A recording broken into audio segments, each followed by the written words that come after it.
Hello， 大家好啊！歡迎收睇新股速遞。今日同大家介紹嘅 IPO 叫做希鑫，英文係 Shein， 咁啊大家就認識啦嚇。咁就係喺線上啦嚇，全球時尚嚇同埋一啲生活衣着等等嘅一個售賣平台啦嚇。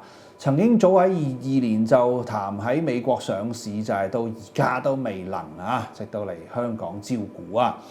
8月24號開始招股啊，8月27號早上9點30分截止認購，上市係9月1號噃啊，發行價格47個6至49個半，每手入場費挨近5000蚊啊，至於集資嘅金額就138個億港紙啊。